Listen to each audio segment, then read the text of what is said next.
쿠팡 물류센터 노동자들은 들어갈 때마다 휴대전화 반입 여부를 검사받습니다. 휴대폰 반입 안 되죠. 비닐 천막을 쳐놓거나 의자만 늘어놓는 휴게 공간, 냉난방 안 되는 작업장 등 작업 환경은 여전히 열악합니다. 일부 센터에선 야간조 새벽 퇴근 시간이 30분 넘게 지나서야 셔틀버스 운행을 시작합니다. 셔틀이 출발을 안 하니까 거의 1시간을 또 그러면 전 기다려야 되는데. 보너스도 정해진 규칙이 없어 이번 추석 연휴 전엔 20일 넘게 연속 근무해야 80만 원, 하루라도 쉬면 절반만 주겠다는 안을 제시했다고 주장합니다. 그거 받으려고 여기 얼마나 빡빡할지 진짜. 연장도 계속하거든요. 쿠팡의 근로계약서를 따져본 노무사는 거의 모든 항목에 나오는 회사의 필요에 따라 회사가 적절하다고 생각하는 경우란 문구를 지적합니다. 그냥 자의적 기준으로 본인들이 이제 해석을 할 수 있게끔 만들어 놓은 것 같아요. 근로기준법을 잘 모르는 근로자들의 권리 행사를 포기하게끔 만드는. 주휴수당의 구체적 구성 항목과 계산 방법이 없는 등 근로기준법 위반 가능성이 있는 사항이 13가지나 지적됐습니다. 특히 휴대전화 반입 금지에 대해 쿠팡 노동자들이 국가인권위원회에 민원을 제기한 가운데 국회 입법조사처는 휴대전화 휴대 자체를 금지해 사용을 전면 제한하는 것은 노동자가 휴게 시간에 자유롭게 쉴 권한을 제한하는 것으로 볼 수 있다는 판단을 내놨습니다. SBS 한지연입니다. 오늘 새벽 5시 10분쯤 인천시 서구 원창동 쿠팡 물류센터에서 50대 A씨가 심정지 상태로 화장실에 쓰러진 채 발견됐습니다. A씨는 119 구조대에 심폐소생술 등 응급처치를 받으며 근처 병원으로 옮겨졌지만 끝내 숨졌습니다. 새벽 4시부터 근무를 시작한 A씨는 조퇴 의사를 밝힌 뒤 휴게실에서 쉬다가 화장실에 갔던 것으로 파악됐습니다. 경찰은 국립과학수사연구원에 A씨의 시신 부검을 의뢰할 예정입니다. 네, 쿠팡은 스티로폼 상자의 사용을 줄이기 위해서 프레시백이라는 보냉 상자를 사용하는데요. 일부 소비자들의 몰지각한 행동이 눈살을 찌푸리게 하고 있습니다. 한 온라인 커뮤니티에 쿠팡 배송 기사라고 밝힌 A씨는 기사들이 모인 단체 대화방에서 공유된 사진을 올렸는데요. 사진 속 이 프레시백에는 사용한 기저귀와 또 물티슈 등 온갖 쓰레기가 가득 차 있었습니다.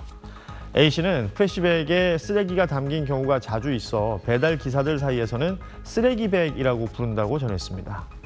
또 기사가 프레시백을 회수해봤자 100원에서 200원밖에 받지를 못한다며 배송비 3,000원 낸다고 치면 상품 접수와 중간 운송, 회사에서 가져가는 비용 등을 빼고 배송 기사 손에 들어오는 것은 건당 몇백 원에서 몇천 원밖에 안 된다고 주장했습니다. 이어 양심을 프레시백에 버리는 행위는 하지 말아달라고 당부하기도 했습니다. 컨베이어 벨트를 타고 밀려드는 쓰레기에서 재활용품 선별하는 작업이 한창입니다. 악취와 분진 때문에 작업자들은 마스크에 보안경으로 중무장했습니다. 쏟아지는 땀에 연신 마스크를 들어올리다 보니 검은 자국이 선명합니다. 주인이 안 쓰죠. 땀이 나가지고 보안경이 있어도 땀이 들어가니까. 선풍기와 에어컨이 돌고 있지만 작업자들의 몸은 열기로 붉게 물듭니다. 환기 파이프로는 오히려 뜨거운 공기가 유입됩니다. 계속 뜨거운 공기는 계속 들어오고 나가는 공기는 한계가 있고 주민들의 민원 때문에 또 배기를 못하는 그런 영향이 있어요. 우편물을 분류하는 물류센터. 하루 평균 25만 건을 쉴 새 없이 분류하고 운반하다 보니 작업자들의 몸은 땀으로 흠뻑 젖습니다. 오늘 같은 경우 보통 30도가 넘으니까 한 5분만 해도 땀이 많이 흘러요. 마트 물류 창고 작업자들도 작업장에 걸터 앉아 부채로 땀을 식히는 게 전부입니다. 냉난방기가 갖춰져 있음에도 불구하고 운영하지 않고 실제로 휴식 시간을 보장받기가 굉장히 힘든 조건입니다. 지난해 개정된 안전보건규칙은 폭염 시 사업주가 실내 노동자들에게도 의무적으로 휴식 시간을 주도록 했습니다. 하지만 휴식 시간을 기리는 사업주 재량인 게 현실. 실제로 쿠팡 물류센터 노동자들은 작업장 온도가 34도까지 치솟는데도 휴게 시간은 하루 15분에 불과하다고 호소했습니다. 냉방대책 마련하라! 지난 6월 코스트코 노동자가 쓰러진 이후 갖가지 대책 강화 목소리와 함께 현장 점검이 이뤄졌지만 여전히 현장 곳곳에서 노동자 안전은 뒷전으로 밀리고 있습니다. SBS 이태권입니다. 오는 일요일부터 사흘 동안은 대부분의 택배 배달이 없을 예정입니다. 이 토요일인 12일에 접수한다면 수요일인 16일부터 발송될 겁니다. 오는 14일이 택배 없는 날이라서입니다. 이 택배 기사들의 열악한 노동 환경을 개선하자는 취지에서 지난 2020년 코로나가 한창이던 때에 도입됐습니다. CJ 대한통운과 한진, 롯데 글로벌 로지스, 우체국 등 주요 택배사들은 다음 주 월요일인 14일을 택배 없는 날로 정하고 일요일인 13일부터 광복절인 15일까지 배송 업무를 하지 않기로 했습니다. 이에 따라 전체 택배 기사의 80%, 약 5만 5천여 명이 연휴를 가질 걸로 보입니다.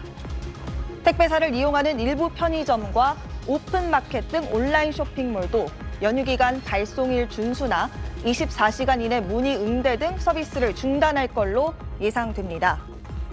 벌써 네 번째 맞는 택배 없는 날입니다. 지난 2020년 코로나19로 택배 물량이 20% 증가하는 등 기사들의 열악한 노동 환경으로 과로사로 추정되는 택배기사 사망 건수가 최소 10건이 나오면서 고용노동부와 물류협회, 택배사사 등이 공동으로 도입한 겁니다. 이런 날이 생기면서 지난 2020년엔 무려 7년 만에 처음으로 사흘 연휴를 받은 택배기사도 나왔습니다.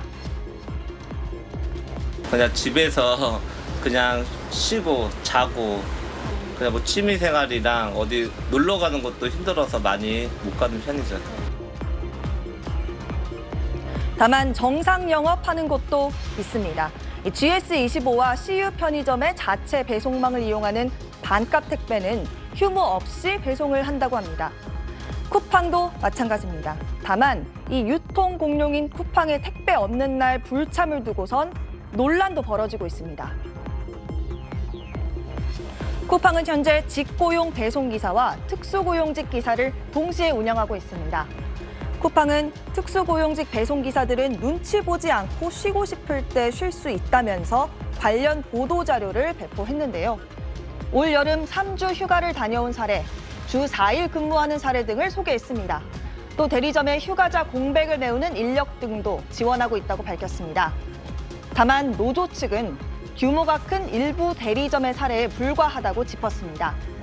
노조가 지난달 쿠팡 특수고용직 노동자 187명을 대상으로 실태 조사를 했더니 10명 중 4명은 올해 여름 휴가 계획을 세우지 못했다고 답했습니다.